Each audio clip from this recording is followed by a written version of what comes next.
குரங்கில் இருந்து பரிணாம வளர்ச்சி அடைந்து மனித இனம் உருவானது என்பார்கள் உயிரியல் வல்லுநர்கள். மொழியை தவிர கிட்டத்தட்ட மனிதனின் குணாதிசயங்களை ஒத்து இருக்கும் விலங்கு என்றால் அது குரங்குதான்.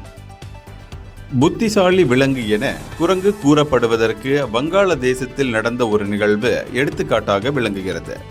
அங்குள்ள மெஹர்பூரில் குரங்குகள் நடமாட்டம் அதிகளவில் உள்ளது.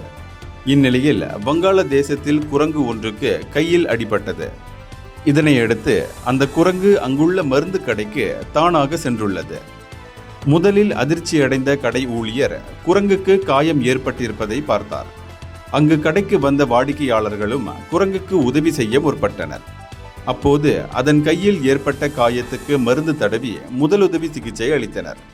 குரங்கும் எவ்வித எதிர்ப்பும் காட்டாமல் அவர்களுக்கு ஒத்துழைப்பு கொடுத்துள்ளது. இந்தியர்களின் இதய குரல் மக்களோசை.